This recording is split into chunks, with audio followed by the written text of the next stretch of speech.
Calculated risks. Calculated risks. Juventus have made it crystal clear and it's public knowledge. We have a primary target, but we also have a secondary target, just in case it doesn't work out. Primary target, Spalletti. Secondary target, Paladino. And Paladino has made it crystal clear that he's more than happy to take a short-term deal with the potential, the possibility of extending in the summer. Now, they're two very different managers in terms of play style, in terms of approach, in terms of experience. And I feel like both will bring two completely different things to Juventus. But what does Juventus truly need? What does Juventus truly need? I just want to put it out there. I'm very happy that this Roberto Mancini boat has now sunk. Like, brother, Mancini, Juventus. It doesn't make sense. It will never ever make sense.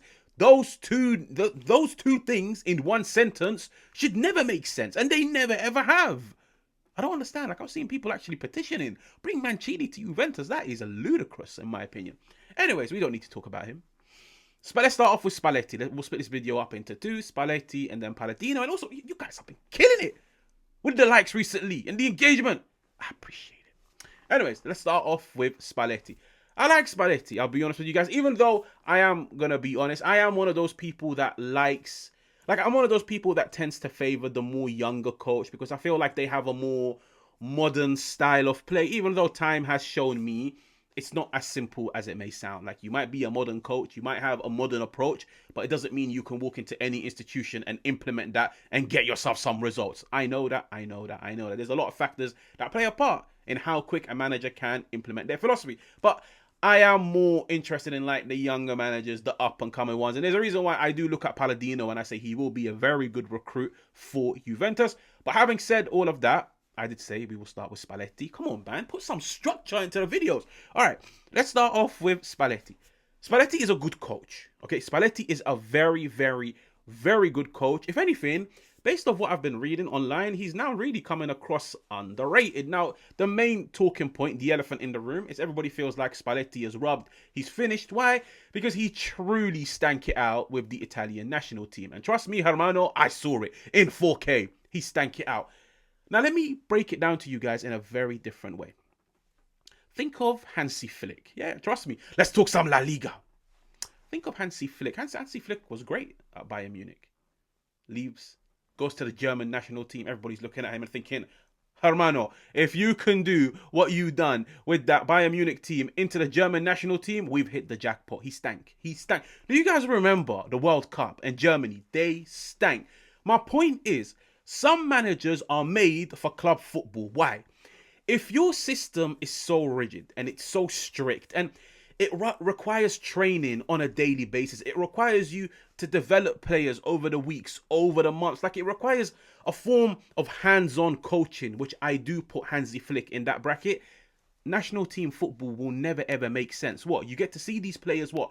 Once or twice every 2-3 months, and then after that they go to their respective clubs, they play a completely different brand of football, and now they come back to you and you're trying to like reprogram them to play the game the way you want it to be played. It's impossible. It's truly impossible. The only way it will ever work is if, for example, the entire Bundesliga played the same brand of football, and it's the same brand of football that Hansi Flick plays. My point is, Spalletti, for me, it was always destined to fail at Italy. As much as I feel like he contributed to his own failure, you look at the way he wants to play the game, it's not going to work. It's not going to work with the Italian national team, where every single one of these players is programmed to play the game in a completely different way, and all you get is 2 weeks every 2-3 months. For me, international managers, it's all about rallying the troops, motivating the players, picking the right team, but just go out there and play on the transition. That is for me. That's my opinion when it comes to international football. Just play on the transition, may the best starting 11 win. Spalletti, for me, like, the one thing a lot of people forget is he only had 2 seasons at Napoli, and we can definitely use them as a point of reference because it's not like they're decades ago. No, it's just 2-3 years ago. He had 2 seasons at Napoli. Okay, now in the first season, the season that he took over, Napoli the season prior had finished 5th. He took over a team which finished 5th. In his first campaign, he took them into 3rd. In his second campaign, he turned them into Scudetto winners. Now, that's what you call progress. The fact that he took a team from 5th into 3rd into 1st. That is progress. And I feel like when you look at some of the players and the way he developed them, like, for example, he only had Kvaratskhelia for 1 year. He only had him for 1 season. Everybody knows what Kvaratskhelia done in that one season. He was amazing. I feel like that's the season that put his name on the map. That season under Spalletti. I think when it comes to like improving individuals, Spalletti is very good. He is very, very, very good. Now, what is the downside of Spalletti? Just putting it out there, I'm not really a big fan of him, just based on like what happened between him and Totti, like towards the end of his Roma stint. But outside of that, when it comes to Spalletti, I feel like his biggest downside is the fact that he is very, very, very strict, and he's kind of stubborn in the way he wants the game to be played. Like, he's not adaptable. And I saw that firsthand with the Italian national team. Brother, don't even get me started on the Euros. Did you see? Like the entire Italian national team was programmed to play with 3 at the back. The best players in the Italian national team came from a system of a back 3. And this dude was trying to do 4-2-3-1, 4-3-3. It wasn't making sense. Then you look at the starting 11, some of the players that he was calling up, some of the players that he wasn't calling up. Spalletti, the only concern I have if he was to come to Juventus is he can come across very strict. He can come across very stubborn. And I do look at this squad and I say, besides the fact that he can improve them as individuals, besides the fact that in terms of just football coaching, I think he will do an amazing job, he might be a bit too stubborn when it comes to adapting. And I do look at some of these players and say, you need to adapt to them. As much as I don't advocate that, and I think the players need to adapt to a coach, and a coach needs to like implement his philosophy, and you either adapt and grow or you leave, and I bring in a player that's capable of doing what I'm asking them to do. I just feel like at the moment, mid-season, he might need to adapt to some of these players. If he does, then I think as a coach, he's great. As a football coach, he's great. I'm not looking at his resume. As a football coach, on the training field, Monday to Friday, I think he'll benefit a lot of these players when it comes to their positioning on the ball, their positioning off the ball, the overall brand of football. Like, Juventus will actually now play a very entertaining and attractive brand of football, and that will benefit a lot of their attackers. Now let's talk about Palladino. Palladino, for me, funnily enough, is the opposite. He is adaptable. Monza, Fiorentina, he played in a variety of different ways. Yes, fair enough, the principles remain the same, but you look at the team shape in possession, you look at the team shape out of possession. Palladino is very adaptable. Palladino is the type of person where he will walk in, all right, cool. This is what I have. I have these defenders, I have these midfielders, and I have these attackers. What are your strengths? What are your weaknesses? Let's find a way to gel it all together. Let's find a way to mold everything into one and go out there and get results. And that's why I like Palladino. But I would be a liar. Like, I would genuinely be a compulsive liar if I told you guys right now, Palladino is not a gamble. Palladino is a massive gamble, mainly because, I've said this before, if we were looking at like up and coming coaches and what they've done in the Serie A, I still have Motta ahead of him. I still have Motta. What Motta done for me at Bologna is far more impressive than what Palladino done at Monza, let alone at Fiorentina. Motta came and drowned. Now, fair enough, he had Gintuli. Fair enough. I feel like Motta, as a man, as a human being, he never ever connected with the play. So he never ever connected with them as a coach. He never ever even connected with them from like a personal level, a human level. Like, fair enough, these guys are footballers, but they're not robots. At the end of the day, they're humans. Connect with them, speak to them. Motta, for me, like, he really shat the bed in terms of his man management, his man communication, the way he spoke out. Don't get me wrong, I think he's an amazing coach. Okay, take it with a pinch of salt, not amazing. But as in, I think Motta will still go on to have a good career if he goes on to pick the correct project in his next move. Motta drowned. Tudor drowned. Tudor is, for me, the opposite of Motta. Tudor actually connected with the players. He connected with the players far more than somebody like Motta, but he drowned from a tactical aspect.